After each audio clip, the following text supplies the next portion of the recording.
Developed, created, and owned by James Pro Artistry Productions. Knowledge is. Knowledge is like a cold, ripened perfectly watermelon on a hot day. Knowledge is like every tasty vegetable, from the tangy to the sweet. Knowledge is like the finest wine aged to perfection. Knowledge, certain kinds, can also be like moonshine, meaning you have to be at an age, maturity, and strength to handle such. Yes, such power, if at all. Knowledge is the sun in all its masculine light. Knowledge is the moon who uses the sun's rays perfectly to help all her children. However, knowledge in its zenith degree is the true God himself. He created all of the above. James Pro Artistry. Knowledge is.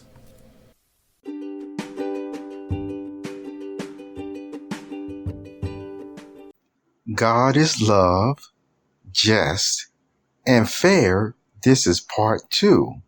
In part 1, we covered how God is love, all his wonderful qualities, and actually the arch enemy, or the one who is diametrically opposed, the devil, on exactly how he's the opposite of what love is, patience, kindness, understanding, and never knowing when to say when, you see. And we gave examples of how God, even when persons got into situations themselves, how he showed great, understanding and knowing sometimes, as I use the expression, the application of what he meant when he said, I know humans are nothing but dust, and what all that entailed when God said that, you see. So he knows when to say when. And the difference is with his archenemy, as I told you, his archenemy doesn't know when to say when, but to continue along with a same line of reasoning or thinking or harsh treatment just to see some type of impossible perfect line to be walked that just can't. Now, in God is Love, Just, and Fair, part 2, I want to elaborate more on the power of God that does give us the ability to do things beyond what is normal. Yes, it does. And yet, at the same time, it is all in God's strength. So you can read of accounts in the Bible like Samson and others, Abraham, Jacob, where you can see they did great things. And yet at the different times, each one of them had something that they, battled with. And even if they battled with this situation or that situation, you had ones like Abraham who was still considered God's friend. You still had the promise of the nation of Israel. Finally, actually, the 12 tribes coming out of Jacob, you see. And then still, even with persons like Samson, even though Samson, got into his own trouble with, with, Delilah and things of that nature, all the same, God knew he was going to use Samson in a certain way to still, save his people. And he also still showed an approval, of Samson when he gave his strength back. Because Samson still had lost his strength, really, through disobedience, you see, because he shouldn't have related where his strength lies to Delilah, who sit up there and tore down her own relationship with him. But all the same, Samson knew he wasn't supposed to tell where his strength lies. Now, in all these accounts, you can still see God, still approved of those men from their different ranges of, what they had to deal with at times, even questioning God's judgments, so to speak, like Abraham did. But all the same, you see, Abraham loved God. He was God's friend. Now, in the Christian Greek scriptures, it continues to talk about how God gives us power beyond what is normal.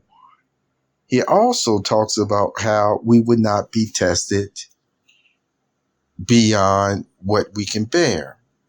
So sometimes, for encouragement, it is emphasized that one of the reasons why we're not tested beyond what we can bear is because God always gives us his Holy Spirit to give us what we need to endure it in the first place.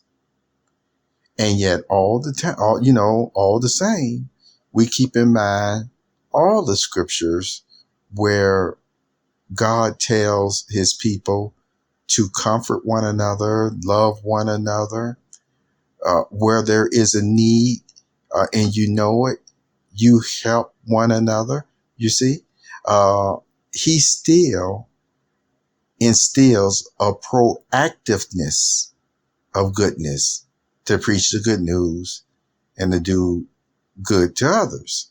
So you take all that into consideration. That's one of the ways that God is really, not only giving us power beyond what is normal with his Holy Spirit, but it's through encouragement. It's through encouragement.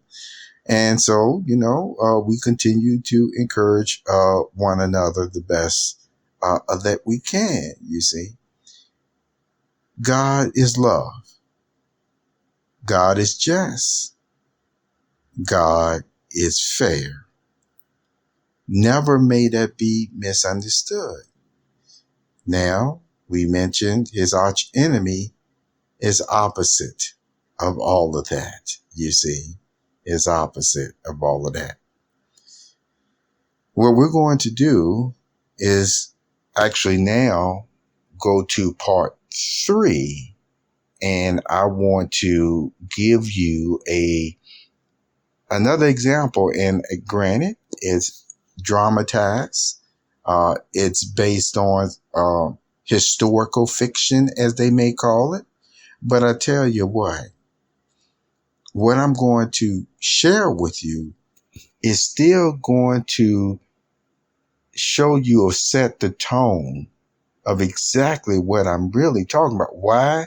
Because of the simple fact, what I'm going to share with you in more of a less dramatized way,